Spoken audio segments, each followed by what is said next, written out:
Hello student, how are you. आपको हमारे am lecturer YouTube channel में हार्दिक स्वागत है। चलिए हम लोग पढ़ते हैं भोजन के कार्य एवं भोज्य पदार्थों का वर्गीकरण। चलिए देखते हैं।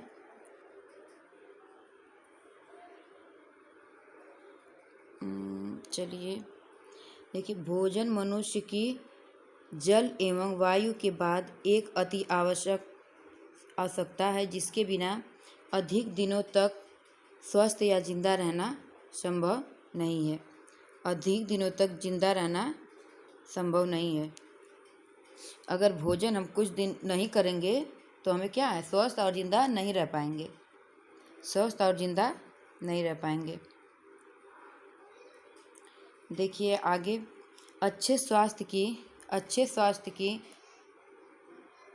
प्राप्ति के लिए संतुलित आहार आवश्यक है, जिसमें कि पर्याप्त मात्रा में कार्बोज, वसा, प्रोटीन, विटामिन एवं खनिज लवण उपस्थित है। जल में कोई भी पौष्टिक तत्व विद्यमान नहीं है। जल में क्या है, कोई भी पौष्टिक तत्व विद्यमान नहीं है। जल में जो है कोई भी पौष्टिक तत्व विद्यमान नहीं है।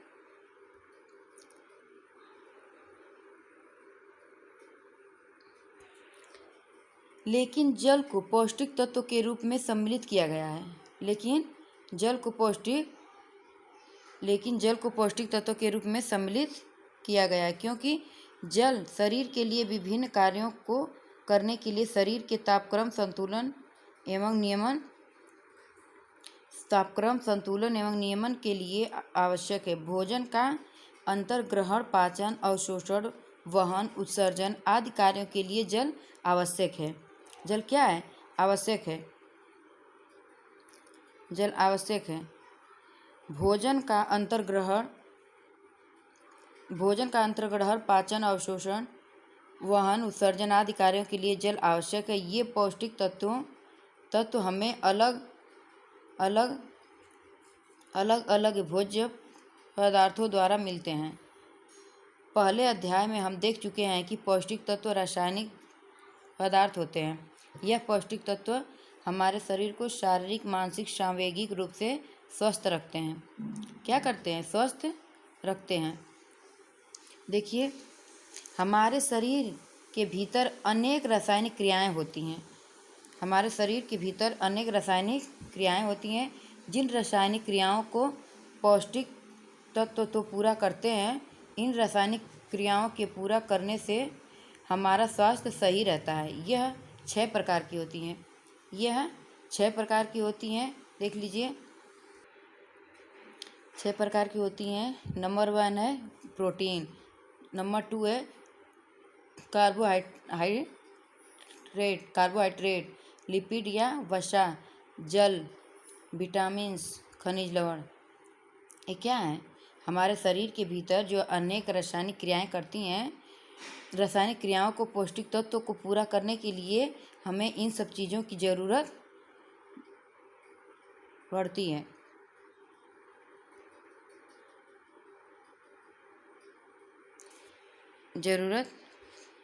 है।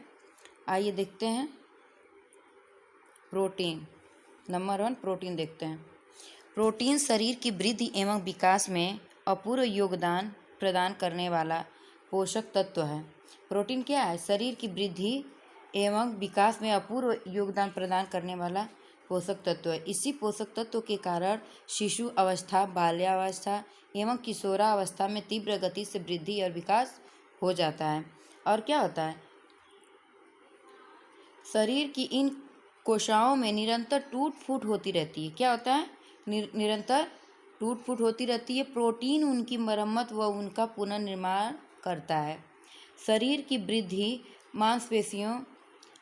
वृद्धि मांसपेशियों का निर्माण, तंतुओं की टूट फूट की मरम्मत, हार्मोन का निर्माण, रक्त का थक्का बनना आदि अनेक कार्यों के लिए प्रोटीन की आवश्यकता होती है। कोशिका प्रोटीन की बनी होती है। कोशिका जो है वह किसकी बनी होती है, प्रोटीन की बनी होती है। अतः कोशिकाओं के निर्माण के लिए प्रोटीन आवश्यक होता है, इसलिए प्रोटीन को निर्माणात्मक तत्व भी कहते हैं। आगे देखिए, देखते हैं कार्बोज। कार्बोज शरीर को ऊर्जा प्रदान करता है, जिससे शरीर के विभिन्न कार्य संपन्न होते हैं। जिससे क्या होते हैं? विभिन्न कार्य संपन्न होते हैं। व्यक्ति जब सोता रहता है उस समय भी शरीर द्वारा कुछ क्रियाएं होती रहती हैं, जैसे मान लीजिए श्वसन, पाचन, उत्सर्जन, वहन आदि कार्य स्वतः होते हैं। आदि कार्य जो है स्वतः होते हैं, अपने आप होते हैं। ये सो जाते हैं, अगर मनुष्य सो जाते हैं तो अभी भी क्या होता है? इतना कार्य होता रहता है। श्वसन, पाचन, उत्सर्जन, वहन क्या होता है? यह स्वतः होता रहता है। इन कार्यों के लिए भी ऊर्जा की आवश्यकता होती है। इन कार्यों के लिए भी ऊर्जा की आवश्यकता होती है, जिसे भोजन से प्राप्त किया जाता है। किससे मिलता है? जिसे क्या करते हैं? भोजन से प्राप्त किया जाता है। कार्बोज के अंतर्गत श्वेत सार एवं शर्करा दो तत्व होते हैं। यह दोनों ही प्रमुखतः शरीर को ऊर्जा प्रदान करने वाले प्रमुख तत्व हैं। श्वेत सार युक्त भोज्य पदार्थों में कई अन्य पौष्टिक तत्व भी होते हैं, जैसे विटामिन 1, B2 यानी विटामिन 2 क्या है? उल्लेखनीय है। B1, B2 उल्लेखनीय है। शर्करा शरीर में उत्पन्न करने वाला प्रमुख कार्बोज है, लेकिन इसका अधिक मात्रा में उपयोग किया जाना स्वास्थ्य के लिए हानिकारक होता है। अब देख लीजिए वसा। अब वसा देख लीजिए ये क्या कर रहा है।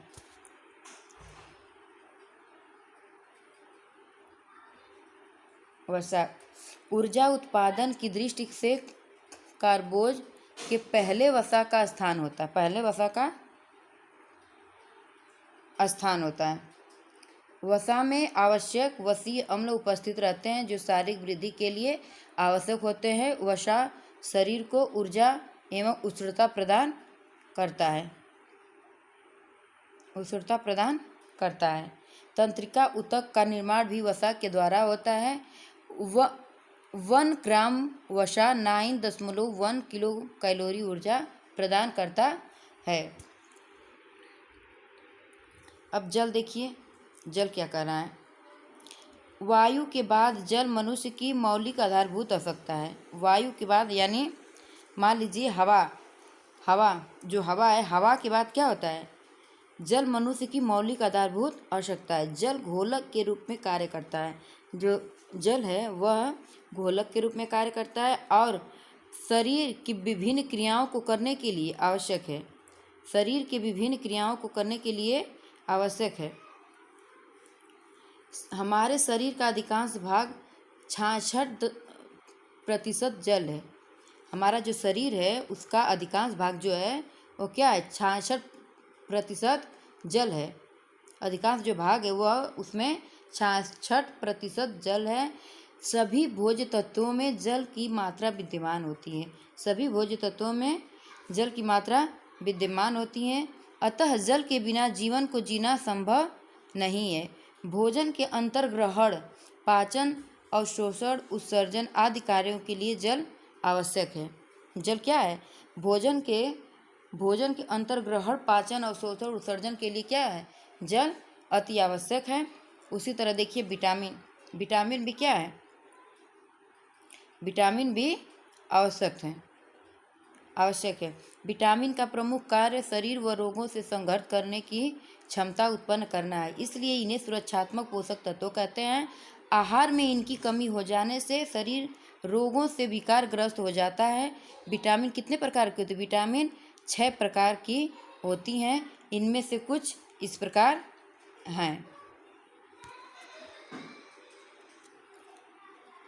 देखिए vitamin A, B, C, D और K शरीर में भिन्न भिन्न कार्य करते हैं। ये क्या करते हैं?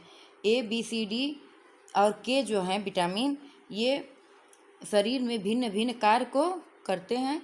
इसलिए व्यक्ति दैनिक आहार में इनकी एक निश्चित मात्रा होना अत्यंत आवश्यक है। विटामिन शरीर को स्वस्थ रखने के लिए आवश्यक विटामिन शरीर को रोगों से लड़ने की क्षमता प्रदान करती है और विभिन्न शारीरिक क्रियाओं को संपन्न करने में सहयोग देती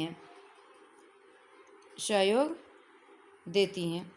अतः भोजन में विटामिन युक्त आहार लेना अत्यंत आवश्यक है। विटामिन शरीर को ऊर्जा प्रदान करती है। जो विटामिन है वह शरीर को ऊर्जा प्रदान करती है। वह शरीर को अब देखिए खनिज लवण या मिनरल्स। विटामिन की भांति खनिज लवण भी शरीर के लिए आवश्यक है। इस प्रकार यह शरीर की वृद्धि एवं विकास के साथ साथ निर्माण का भी कार्य करता है। कुछ खनिज लवण तो ज़्यादा मात्रा में, लेकिन कुछ खनिज लवण शरीर में अत्यधिक मात्रा में चाहिए। कुछ खनिज लवण है वह अत्यल्प चाहिए था, यानी कम मात्रा में, थोड़ी मात्रा में चाहिए। कुछ जो है थोड़ी मात्रा में चाहिए, कुछ ज़्यादा मात्रा में चाहिए रहता है। खनिज लवण अस्थियों, दांतों व मांसपेशियों का निर्माण करते हैं और कोशिकाओं में हो रही टूट फूट की मरम्मत करते हैं। इतना ही नहीं बल्कि शरीर की विभिन्न आंतरिक क्रियाओं का नियमन एवं नियंत्रण भी करते हैं और शरीर को निरोग बनाए रखने में सहायता करते हैं। प्रमुख खनिज लवण है कैल्शियम, फास्फोरस, लौह, iodine, sodium, potassium, magnesium, chlorine, sulphur आदि। ये सब क्या है? प्रमुख खनिज लवण हैं। इनकी एक निश्चित मात्रा दैनिक आहार में नितांत आवश्यक है। भोजन में खनिज लवण की कमी से अनेक रोग हो जाते हैं और हमारा शरीर कुपोषित होकर रोगग्रस्त हो जाता है और हम बीमार पड़ जाते हैं। और हम क्या हो जाते हैं? और हम बीमार हो जाते हैं।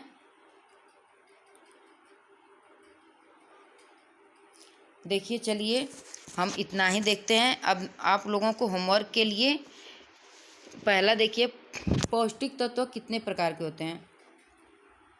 पौष्टिक तत्व जो है कितने प्रकार के होते हैं, इसको बताइएगा। अगले वीडियो में इसकी चर्चा करेंगे। पौष्टिक तत्व कितने प्रकार के होते हैं, जल हमारे शरीर में क्यों आवश्यक है, इसको